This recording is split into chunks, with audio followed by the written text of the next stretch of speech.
प्यारे साथियों, आप सभी को नमस्कार। आशा करता हूँ सभी लोग अच्छे होंगे। जैसे आप सभी को पता है, हम मेडिसिन के बारे में नई नई जानकारी लेके आता रहता हूँ। आज जो हम जानकारी देने वाले हैं वो नीरो बेनिफिट आरएफ इंजेक्शन जो आता है उसी के बारे में हम डिटेल से चर्चा करेंगे। क्या इसके साइड इफेक्ट होते हैं, कब इसका उपयोग करना चाहिए, कब इसका उपयोग नहीं करना चाहिए, कितनी मात्रा में इसका उपयोग करना चाहिए, कौन सा साइट होता है जो किसके लिए उपयोग होता है, कौन सा साइट किसके लिए उपयोग नहीं होता है, उसी के बारे में हम डिटेल से चर्चा करेंगे। तो जानकारी अगर आपको अच्छी लगती है तो हमारे चैनल को सब्सक्राइब करें। इस बात का विशेष कर ध्यान रखना है कि ये वीडियो जो बनाई जाती है ये सिर्फ आपकी जानकारी पर्पज से वीडियो बनाई जाती है।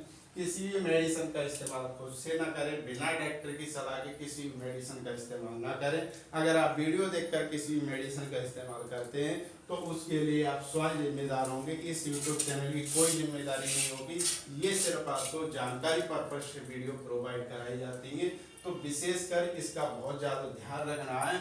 तो अब हम इसके बारे में चर्चा करेंगे कि इस इंजेक्शन के बारे में। जो नीरो बेनिफिट आरएफ नाम से इंजेक्शन आता है, इसका जो कवर होता है ये फ्रंट साइड से इस टाइप का कवर आपको देखने को मिलेगा। इसको जब हम ओपन करेंगे तो इस टाइप से ये इंजेक्शन आपको देखने को मिलेंगे। इसमें 5 इंजेक्शन आते हैं, यानी 5 एम्पूल आते हैं, जो प्रत्येक इंजेक्शन 2 ml का होता है। इस बार ध्यान, इसका जो बैक साइड से अगर हम कवर की बात करते हैं तो ये बैक साइड से कवर देखने को मिलता है। ये ग्लैमर हेल्थ केयर लिमिटेड ये कंपनी है, उसी का ये इंजेक्शन आपको देखने को मिलेगा। काफी पॉपुलर इंजेक्शन है, डॉक्टर इसका बहुत ज्यादा इस्तेमाल करते हैं। इसमें जो साल्ट वगैरह दे रखे हैं उस साल्टों में कितनी मात्रा किस साल्ट की दे रखी है उसके बारे में डिटेल से चर्चा की गई है। तो ये मिथाइल कोबालामिन है, इसमें 1000 mg पाया जाता है। कितना पाया जाता है? मिथाइल कोबालामिन 1000 mg पाया जाता है। पायरिडॉक्सिन हाइड्रोक्लोराइड इसमें 100 mg पाया जाता है। निकोटिनामाइड 100 mg पाया जाता है। इसी प्रकार से इसमें जो मात्रा दे रखी है। अब हम आगे बात करते हैं। जो पहले नंबर पे मिथाइल कोबालामिन जो साल्ट दे रखा है उसी के बारे में हम चर्चा करते हैं।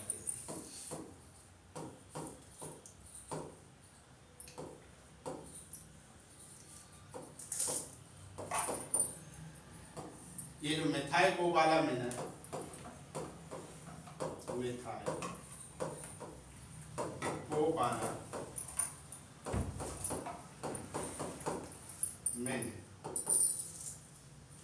मिथाइल कोबालामिन जो साल्ट होता है असल में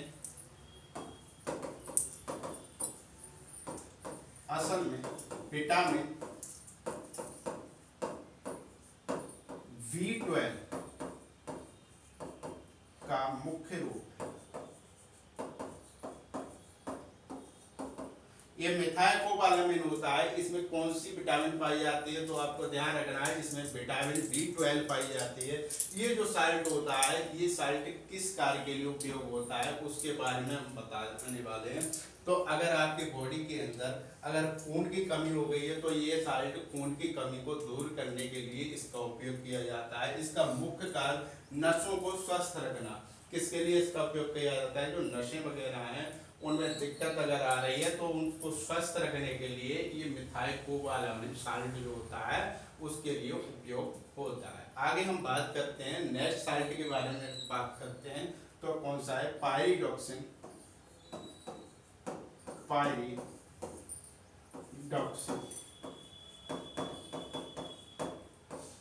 हाइड्रो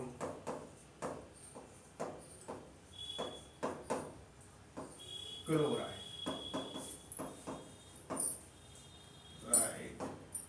इधर हम देख लिख देते हैं पायरिडॉक्सिन हाइड्रोक्लोराइड। अब इसमें जो नेक्स्ट साल्ट आता है वो पायरिडॉक्सिन हाइड्रोक्लोराइड साल्ट आता है। ये असल में विटामिन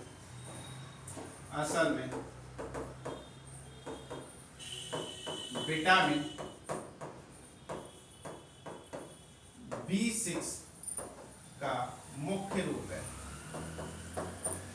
विटामिन B6 का मुख्य रूप है।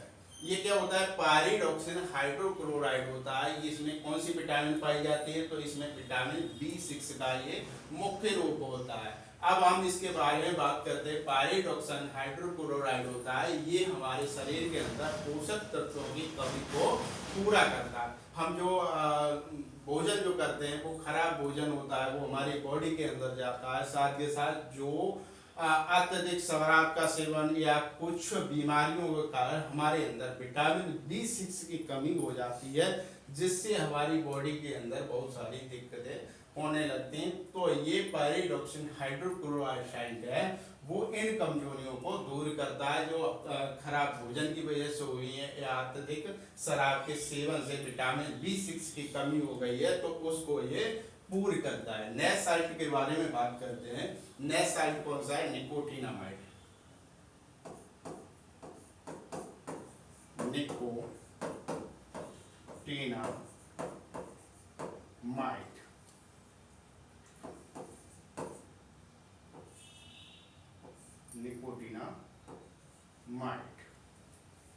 निकोटिनामाइड को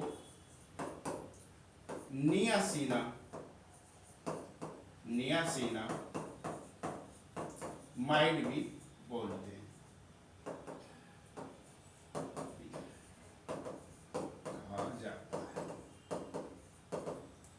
अब जो नेक्स्ट साइट आता है वो निकोटिनामाइड आता है। निकोटिनामाइड को नियासिनामाइड भी बोला जाता है। ये इस प्रकार से इसमें लिखा हुआ है, निकोटिनामाइड साइट जो होता है इसे क्या बोला जाता है? नियासिनामाइड साइट बोला जाता है। असल में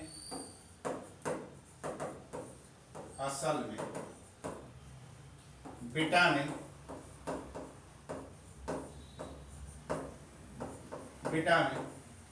B3 का मुख्य रूप है।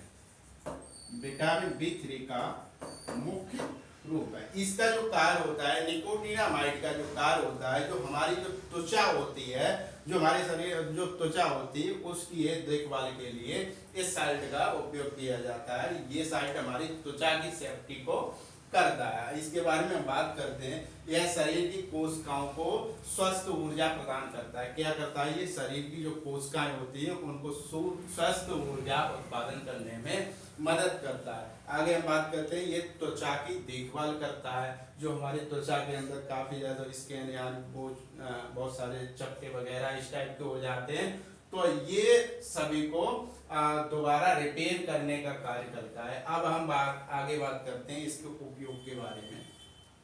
उपयोग,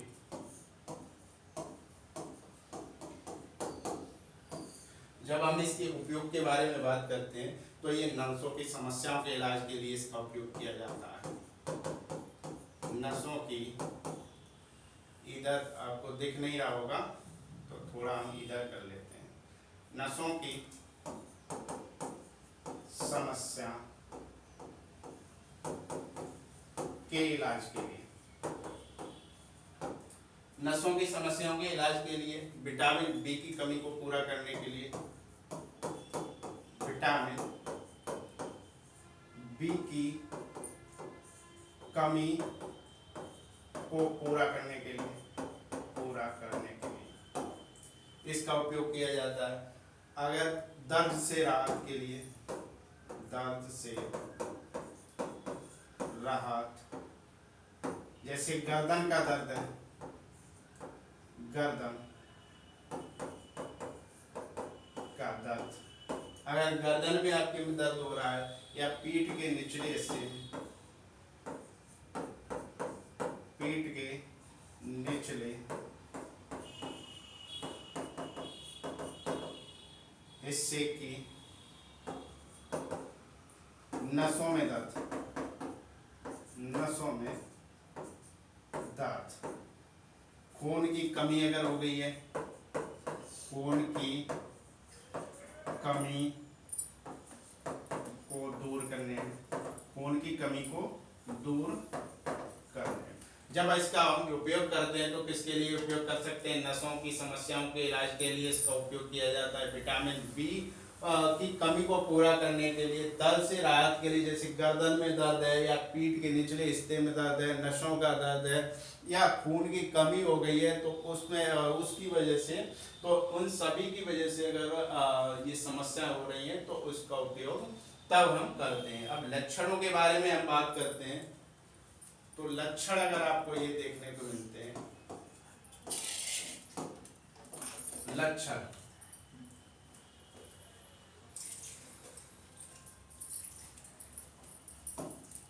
हाथ और पैरों में लगातार दर्द रहना या झुनझुनी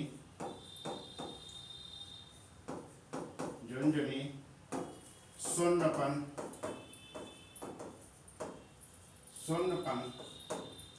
या जलन होना। अगर आपके शरीर के अंदर लगातार हाथ या पैरों में दर्द होना या झुंझुनी होना या सुन्न पड़ जाना या जलन होना, इस टाइप के अगर लक्षण आपको देखते हैं तो इसका मतलब आपके अंदर ये इस इंजेक्शन की ज़रूरत है, इस इंजेक्शन को लगवाना चाहिए। और आपको लक्षण अगर क्या दिखते हैं, अत्यधिक कमजोरी और थकान होना,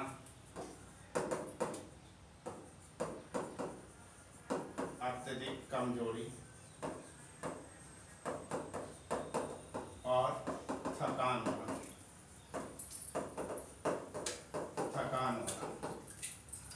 मानसिक स्वस्थी होना, मानसिक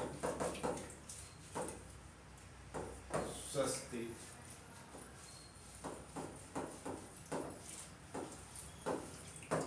मानसिक स्वस्थी होना। दूसरा, याददाश्त में कमी आ जाना,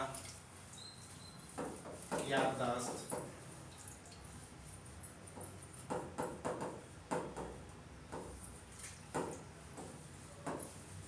कमी हो जाना। अगर याददाश्त में कमी हो जाना, इस प्रकार के अगर लक्षण आपको दिखते हैं, जैसे लगातार दर्द रहना या झुंझुनी होना या सुन्नपन होना या जलन होना हाथ या पैरों में, या अत्यधिक कमजोरी या थकान हो जाना, किसी कार्य को करने में मन नहीं लगना, हमेशा स्वस्थी शरीर के अंदर छाई रहना, ज़्यादा से ज़्यादा मतलब सोने की इच्छा करना, सोते रहना, या और भी बहुत सारी कमजोरी होना, तो इस प्रकार की अगर समस्याएं, या मानसिक सुस्ती छाई रहना, यानी बहुत देर बाद में किसी बात को सोचना समझना, इस टाइप की अगर समस्या है, याददाश्त में कमी हो गई है, कोई कार्य करते करते उसको भूल जाना, इस प्रकार की अगर समस्याएं आपको देखने को मिलती है तो तुरंत अपने डॉक्टर से परामर्श लेना चाहिए। अगर डॉक्टर इस इंजेक्शन का इस्तेमाल करने के लिए बोलता है, कब तक के लिए बोलता है, तो उसका इस्तेमाल करना चाहिए। आगे हम बात करते हैं साइड इफेक्ट, जो इसके साइड इफेक्ट हैं।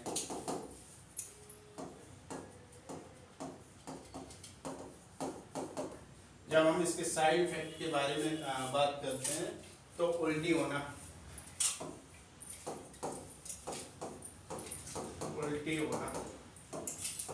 दस्त होना, या जिस जगह इंजेक्शन लगाया गया है उस जगह दर्द या सूजन होना, या कभी कभी अत्यधिक पेशाब आना, कभी कभी अत्यधिक पेशाब आना, बार बार पेशाब आना, इस प्रकार के आपको साइड इफेक्ट देखने को मिल जाए। ये सामान्य साइड इफेक्ट है। अगर गंभीर साइड इफेक्ट की बात करते हैं, अगर गंभीर जो साइड इफेक्ट हैं, गंभीर साइड इफेक्ट,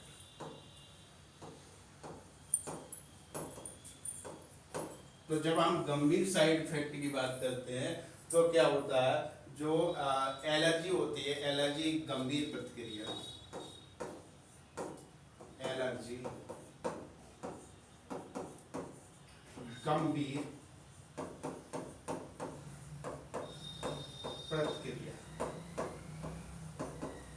जैसे जो हमारे हाथ पैर है, नाक कान गला जीभ वगैरह है, उसके अंदर क्या है, जो सूजन हो जाना या सांस लेने में दिक्कत होना या सांस निकलने में दिक्कत होना, इस प्रकार की गंभीर एलर्जी भी इससे इंजेक्शन से हो सकती है। आगे नर्व डैमेज भी हो सकती है, इधर हम लिख सकते हैं नर्व डैमेज,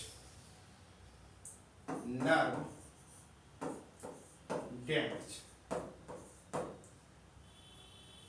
नर्व डैमेज। जब इस इंजेक्शन को हम ज्यादा मात्रा में लेते हैं या गलत तरीके से इस इंजेक्शन का हम इस्तेमाल करते हैं तो इससे नर्व डैमेज भी हो सकती है। और दूसरा क्या होता है, जो हमारे सोचने समझने की जो शक्ति होती है वो भी खत्म हो सकती है, हमेशा के लिए याददाश्त भी जा सकती है। अगर इस प्रकार की अगर आपको समस्याएं हो गई हैं तो तुरंत आप डॉक्टर से संपर्क करिए, उनको बताइए।